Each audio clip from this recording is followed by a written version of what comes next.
Donc nous recevons Anne-Caroline Prévost. Bonjour. Bonjour. Prévost, pardon. Vous êtes chercheur au CNRS. Vous avez eu l'occasion d'intervenir sur un des premiers sujets de ces assises du vivant, repenser la conservation vers des stratégies sans regret. Est-ce que vous pourriez en quelques mots nous dresser le contour des échanges que vous avez, de votre intervention, pardon? Alors effectivement, pour repenser la conservation sans regret, je propose de réintégrer le citoyen et l'individu dans les enjeux de conservation, puisque historiquement, la conservation de la biodiversité s'est beaucoup basée sur la mise en réserve d'espace, où les activités humaines étaient très fortement contrôlées, voire exclues de certains milieux. Et actuellement, il y a énormément de processus et d'initiatives qui sont faites en lien avec les activités humaines, mais d'une façon plus générale, j'aimerais promouvoir le fait de repenser la connexion que chacun d'entre nous, scientifiques, mais aussi citoyens, politiques, économistes et usagers, a avec la nature qui l'entoure, de proximité. Et j'espère, ou en tout cas j'étudie en ce moment, comment cette reconnexion que nous pouvons encourager de chacun d'entre nous avec la nature de proximité peut avoir un effet sur les enjeux de conservation ou la prise en compte des enjeux de conservation par chacun d'entre nous. Et du coup, sur un effet sur les nouvelles façons de gouverner et de discuter entre nous sur de nouvelles bases en fait qui seraient basées sur un espèce de socle commun de prise en compte de la nature dans nos actions quotidiennes. Cette prise en compte de la nature dans nos actions quotidiennes passe forcément par notre regard et nos représentations de la nature et surtout de notre conscience de cette nature au quotidien. Vous abordiez il y a quelques mois ce concept d'amnésie générationnelle environnementale. Est-ce que vous pourriez nous en parler ? Alors j'ai repris le concept d'amnésie générationnelle environnementale du psychologue Peter Kahn, donc, qui a développé ce concept dans les années 2000. Donc Peter Kahn est un psychologue qui s'intéresse au bien-être psychique des individus et qui promeut l'idée que je partage complètement que la fréquentation de nature est très importante pour améliorer le bien-être psychique de chacun d'entre nous. Et dans son concept d'amnésie générationnelle, il explique que avec le bouleversement de nos sociétés et de nos façons de vivre, de génération en génération, les enfants se construisent dans un contexte où ils sont de moins en moins en contact avec la nature, soit parce qu'il y en a plus ou moins, à cause de l'urbanisation par exemple, soit parce que dans leur mode de vie, ils passent moins de temps dehors, ils ont moins de temps pour s'approprier le monde naturel qui est autour d'eux. Et du coup, quand ils construisent leur identité et leur cadre de pensée, leur cadre mental de référence, la nature est de moins en moins présente dans ces cadres. Et dans ces cas-là, quand ils sont adultes, ils sont de moins en moins en demande de nature, puisqu'ils savent même pas que ça peut exister. Et donc, s'ils ont ils vont aller chercher un cadre de référence qu'ils ont construit quand ils étaient petits. Mais comme de génération en génération, le cadre de nature s'appauvrit dans la construction identitaire, à ce moment-là, les adultes sont de moins en moins en demande de nature. Peter Kahn conclut en disant qu'on devient de plus en plus malade sans s'en rendre compte, puisque en étant de moins en moins en contact avec la nature, on est de plus en plus malade au niveau psychique, mais on considère ça comme un cadre normal, de santé normale. On peut faire la même chose au niveau de la biodiversité et donc étendre ce principe à la conservation de la biodiversité, puisque si les adultes ont un cadre de référence qui intègre de moins en moins la nature, à ce moment-là, ils vont être de moins en moins en demande de conservation, d'espaces de nature et de biodiversité.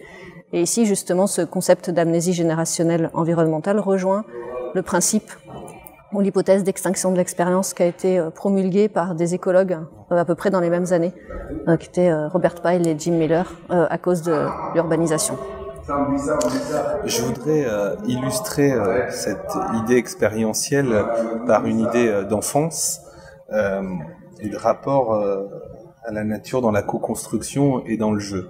Il y a quelques mois, j'écoutais un débat entre deux générations, l'une considérant qu'un arbre au milieu d'une place comme ornement devait trôner exclusivement et qu'il était agressé par des enfants joueurs qui cassaient les branches. Et ces enfants avaient répondu aux adultes qui les interrogeaient, mais comment va-t-on faire une cabane?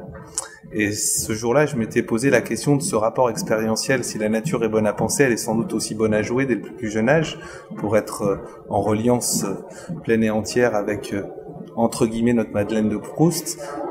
Cette vision un peu ornementale, monumentale de la nature urbaine, où l'interaction au jeu serait rendue impossible.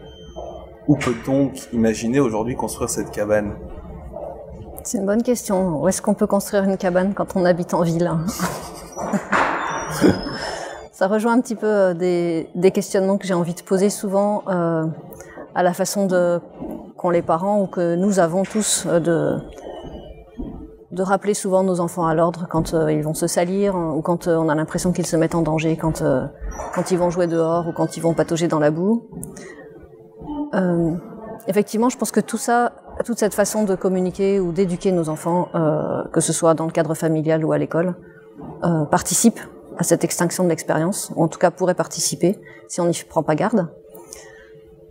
Dans le cadre de l'arbre, les arguments qui me viennent sont effectivement que ce sont la confrontation de deux façons d'approcher un élément de nature. Donc la façon des enfants qui est très utilitariste, j'utilise ces branches-là parce que j'ai envie de jouer et en même temps je le touche, j'ai une approche sensorielle, je vais grimper dedans, je vais m'écorcher un petit peu les mains avec, etc. Et puis les adultes ou les personnes plus âgées qui ont peut-être aussi pour cet arbre une attention toute particulière, hein, probablement mémorielle ou en tout cas symbolique. Ces deux façons de se relier au monde naturel sont pas forcément antinomiques, elles existent pour chacun d'entre nous, comme plein d'autres façons. Il y a beaucoup d'autres façons de se relier au monde, que ce soit par les sens, par la mémoire, par la connaissance, par plein de choses. Et ce qui m'intéresse dans mes recherches et même que je voudrais un peu promouvoir, hein, c'est de faire en sorte que chacun d'entre nous réalise qu'en fait il a plusieurs façons de se relier au monde naturel, que ces façons-là agissent en même temps. On peut se relier au monde de plusieurs façons en même temps. Et que par contre, considérer que nous, on est porteur d'une façon de se relier ou d'une reliance, un scientifique, ce sera la façon objective et scientifique, un artiste, ce sera la façon plus affective et sensorielle. À ce moment-là, je pense que se revendiquer d'une seule des façons de se relier participe aussi à la construction de catégories sociales ou de stéréotypes qui empêchent petit à petit la discussion entre les différentes personnes sur des éléments de nature et sur la protection de la nature. Ça, c'est quelque chose sur lequel, en tant que scientifique, je travaille en ce moment et que je voudrais porter en tant que citoyenne, d'essayer de refaire, d'essayer de faire en sorte que chacun réalise qu'il a plusieurs façons de se relier au monde naturel et donc accepte que les autres ont aussi des façons similaires de se relier au monde naturel, mais qu'ils les exploitent pas de la même façon et qu'à partir de ce moment-là, on arrive à communiquer parce qu'on partage quelque chose. Conscience et l'altérité environnementale. Quel beau sujet, quel beau défi. Reliance environnementale entre les hommes. Et sociale. Et sociale. Merci à vous pour ce court entretien. Merci. De rien.